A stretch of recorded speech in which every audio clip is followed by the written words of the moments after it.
کہ جب رمضان کا چاند دیکھا جاتا ہے تو جنت کے دروازوں کو کھول دیا جاتا ہے، جہنم کے دروازوں کو بند کر دیا جاتا ہے، قبر کے عذابات کو اٹھا لیا جاتا ہے اور اللہ تبارک و تعالیٰ کی رحمتوں کا نزول ہوتا ہے۔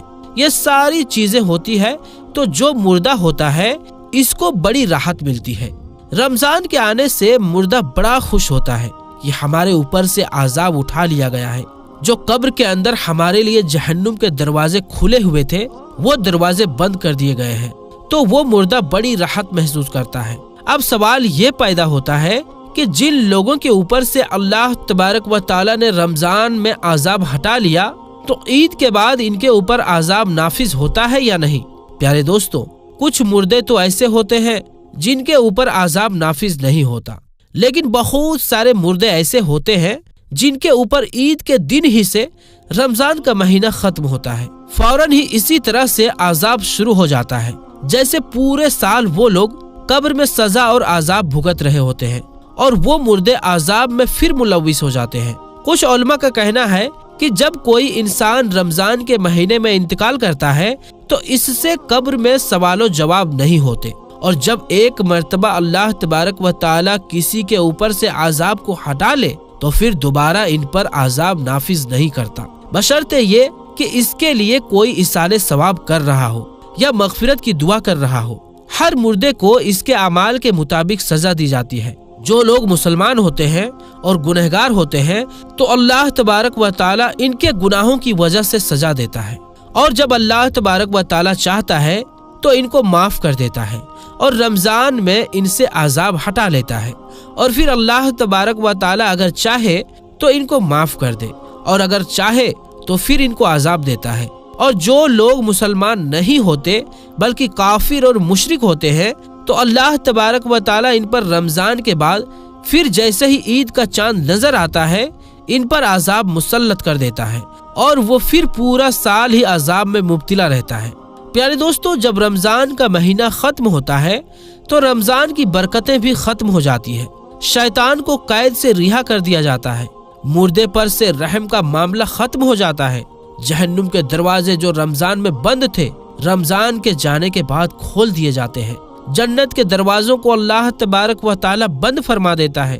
ان سب باتوں کا مردوں کو علم ہوتا ہے تو رمضان کے جانے سے قبر والے یہ سوچتے ہیں کہ اب رمضان جا رہا ہے اور پھر عید جیسے ہی آئے گی اس کے بعد ہم پر عذاب کو پھر سے نافذ کر دیا جائے گا، جس کی وجہ سے وہ غمگین ہو جاتے ہیں اور روتے ہیں۔ رمضان بھر تو مرحومین کی عید ہوتی ہے کہ ان پر کوئی عذاب نہیں ہوتا۔ ہم لوگ رمضان کے آخری عشرے میں جب اپنی مغفرت کی دعائیں اللہ رب العالمین سے کرتے ہیں تو پھر ہمیں اپنے مرحومین کے لیے بھی زیادہ سے زیادہ ایصال ثواب کرنا چاہیے، اور صرف اپنے ہی مرحومین کے لیے نہیں بلکہ تمام مومنین، مومنات، مسلمین اور مسلمات کو یاد رکھنا چاہیے، اور ان کے لیے بھی مغفرت کی دعا کرنی چاہیے اور ان کو بھی ایصال ثواب کرنا چاہیے۔ دوستو، اب ہم آپ کو بتاتے ہیں کہ آخر مسلمان عید الفطر کیوں مناتے ہیں، عید کا ہسٹری کیا ہے اور عید ہمیں کیا پیغام دیتا ہے۔ دوستو، سب سے پہلے ہم بات کرتے ہیں کہ عید کیوں منائی جاتی ہے۔ رمضان کا مہینہ اسلامی کیلنڈر کے حساب سے 9واں مہینہ ہے جو سب سے مبارک اور پاک مہینہ ہے۔ رمضان کے مہینے میں مسلمان پورے مہینے بھوکے پیاسے رہ کر روزے رکھتے ہیں اور اللہ تبارک و تعالیٰ کی خوب عبادت کرتے ہیں۔ رمضان کے مہینے کے بعد اگلے مہینے یعنی کہ 10ویں مہینے کی پہلی چاند کی رات ہی عید کی رات ہوتی ہے۔ چاند دکھائی دینے کے بعد عید کا اعلان کر دیا جاتا ہے۔ دوستو، عید الفطر عبادت اور اللہ تبارک و تعالیٰ کی طرف سے انعام کا دن ہے۔ اس دن مسلمان اللہ تبارک و تعالیٰ کا شکر ادا کرتے ہیں کہ اللہ نے ہمیں روزہ رکھنے کی توفیق دی، طاقت دی اور ہم کو گناہوں سے محفوظ رکھا۔ دوستو، رمضان کے مبارک مہینے میں ہی قرآن پاک نازل ہوا تھا۔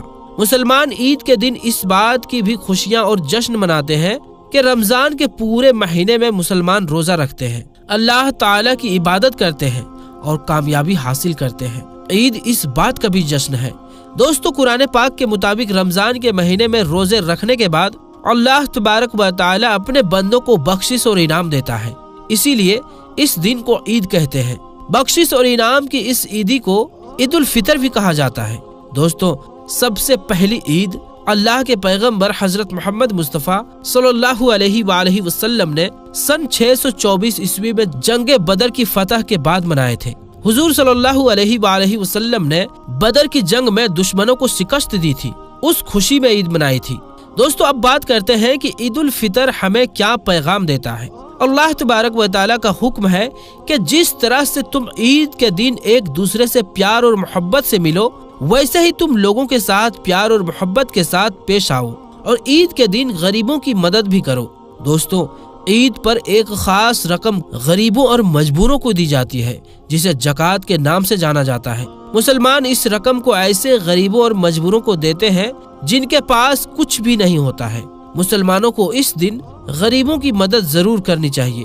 دوستو اللہ کے پیغمبر حضرت محمد مصطفیٰ صلی اللہ علیہ وآلہ وسلم بڑی ہی سادگی سے عید منایا کرتے تھے۔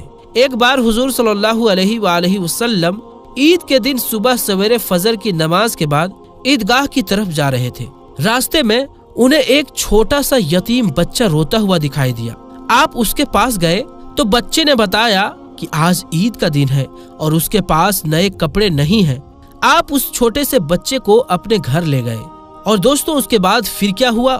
دوستو انشاءاللہ ہم اس ٹاپک پر اگلی ویڈیو میں ہم آپ کو ڈیٹیل سے بتائیں گے۔ تو دوستو صحیح معنی میں عید کا صحیح مطلب یہی ہوتا ہے کہ آپ خوش رہیں، دوسروں کو بھی خوش رکھیں اور ضرورت مندوں کی خوشیوں کا بھی خیال رکھیں، اور انسان دنیاوی لالچ سے دور ہو کر سیدھے اور صحیح راہ پر چل پڑے۔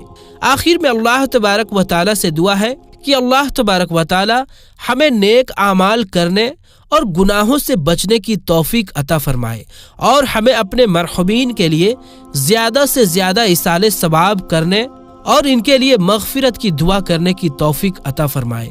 آمین ثم آمین۔